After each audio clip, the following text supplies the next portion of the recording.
안녕하세요, 소라게튜브입니다. 그동안 탈피에 대해서는 여러 번 이야기했고 주의사항들에 대해 많이 강조를 한 것 같습니다. 오늘은 소라게들의 탈피가 유리한 환경을 만드는 방법에 대해 말씀드리겠습니다. 그럼 바로 시작하겠습니다.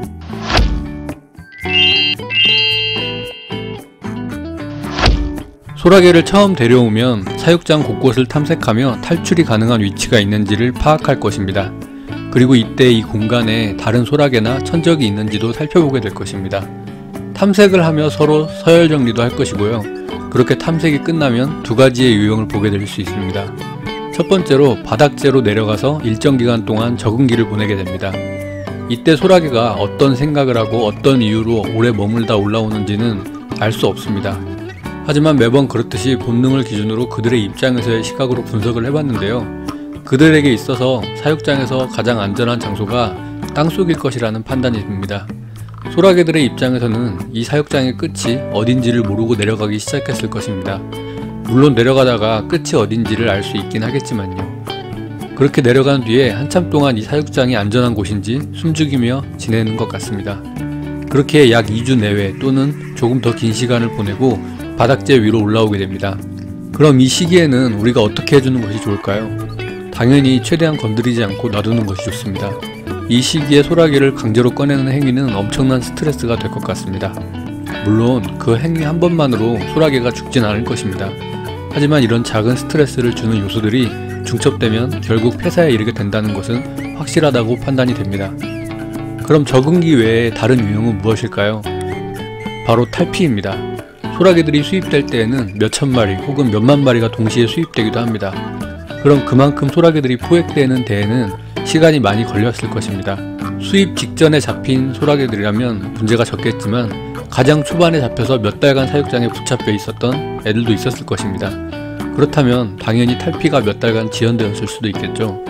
그런 소라게라면 탈피가 가능한 바닥재의 환경을 보는 순간 급하게 탈피하러 들어가려고 할 것입니다. 특히 조금 전까지도 몇 달간 바닥재조차 없는 과밀지대에서 살았을 테니까요. 아주 오랜만에 만난 좋은 환경일 것입니다. 몇 달간 사막에서 고생한 끝에 오아시스를 만난 것과 비슷하다고 생각하시면 될 것 같습니다. 그들에게 스트레스가 되지 않도록 짧으면 한 달 반, 길면 2달의 시간 동안 기다려 주시길 바랍니다. 이때 잘 기다려 주셔야 앞으로 더 건강한 소라게를 만날 수 있기 때문입니다. 이렇게 소라게를 입양하게 되면 두 가지의 유형을 보여주고 있고요. 소라게들이 버로우를 하는 장소는 대부분 비슷합니다.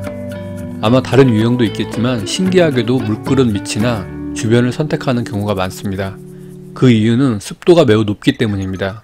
그럼 이때 탈피를 조금이라도 더 원활하게 시켜줄 수 있는 환경에 대해서 말씀드려 보겠습니다. 첫 번째로 바닥재의 선택입니다. 탈피는 사실 바닥재가 없어도 지상 탈피로도 가능은 합니다. 하지만 우리가 바닥재를 깔아주는 이유는 자연과 최대한 밀접한 환경을 유지시켜주기 위함입니다. 지난 시간에도 말씀을 드린 것처럼 지상 탈피를 한 개체들은 확실히 성장률이 떨어집니다. 그래서 굴 형성이 원활한 바닥재를 추천드리고요. 그렇게 봤을 때 제 기준에서는 이렇게 바닥재 선택을 권장을 드립니다. 굴이 가장 잘 만들어지는 바닥재 기준의 순위입니다. 아스펜 베딩 같은 경우에는 굴 형성은 최고이고 전체 품종에게 추천을 드리는데요. 아무래도 섬유질 특성상 응애 발생률이 좀 높은 편이라고 판단이 됩니다. 그리고 호주모래와 황토 또는 호주모래와 코코피트를 섞게 되면 인도 소라게에게 가장 좋은 것 같고요. 특히 대형 이상급의 소라게는 어쩔 수 없이 강력 추천드리게 되는 것 같습니다. 마지막으로 그냥 일반 호주모래만 사용을 할 경우에는 아무래도 중급 이하의 해변종에게만 추천을 드립니다. 해변종이어도 대형 이상이라면 다른 바닥재를 추천드립니다. 두 번째로 대만식 사육장 배치입니다.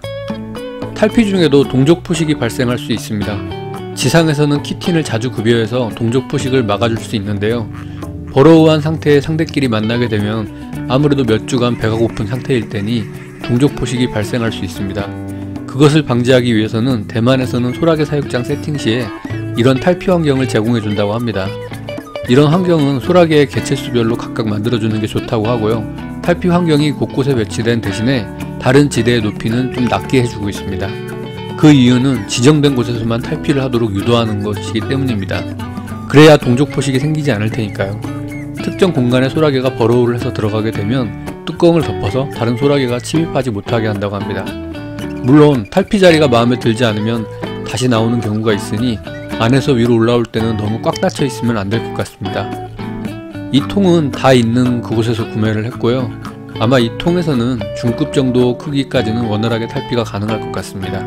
물론 이외에도 저렴하고 탈피하기 좋은 통이 있다면 그걸 사용하셔도 무관할 것 같습니다.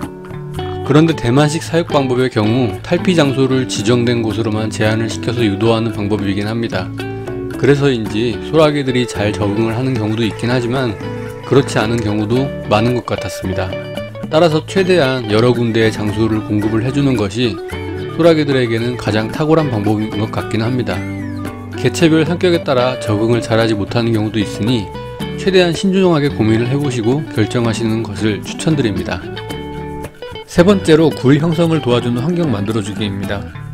소라게들이 물그릇 밑에서 탈피를 하는 이유가 높은 습도 때문이라고 말씀을 드렸는데요. 그 외에도 한 가지 이유가 더 있는 것 같습니다. 우리가 두꺼비 집을 만들 때 어떻게 하고 있나요?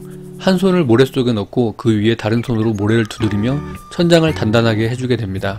물그릇 밑에 굴을 파게 되면 중력에 의해 물그릇이 위에서 모래를 누르고 있는데요. 그 밑에서 굴을 파면 자연스럽게 모래가 천장으로 밀착이 되면서 천장 생성이 매우 쉬워지게 됩니다. 특히 그 위치의 모래는 촉촉한 굴의 형태가 더 잘 유지될 것입니다. 모래의 수분이 증발하지 않도록 그 위에서 물그릇이 막아주고 있기 때문이죠. 그래서 제가 생각한 방법은 사육장 곳곳에 납작한 돌들을 깔아주는 것입니다. 이때 이 돌들은 소라기의 몸을 다 덮을 수 있을 만한 크기인 것이 좋을 것 같습니다. 습도를 잘 유지시켜주고 굴을 단단하게 유지시켜주는 크기여야 하니까요. 만약 작은 돌멩이로 하게 되면 굴을 팔 때마다 굴이 더 잘 무너지게 될 테니 꼭 크고 넓적한 형태를 추천드립니다. 네 번째로 뿌리가 긴 식물을 배치하는 방법입니다. 이 방법은 식물을 키울 수 있는 환경이신 분들에게만 해당되긴 합니다. 자연에서 소라게는 큼직한 나무 뿌리 밑에 버로우를 하고 탈피를 하는 경우가 많다고 합니다. 그 이유는 식물의 뿌리는 굴의 형태를 유지시켜주는 데 탁월하기 때문입니다. 그 중에서도 특히 고구마의 경우는 뿌리가 정말 풍성하게 자라납니다. 그래서 사육장에 심게 되면 단단한 굴 형성에 많은 도움을 주는 것 같습니다. 오늘은 이렇게 탈피에 유리할 수 있는 환경에 대해서 말씀을 드려봤습니다.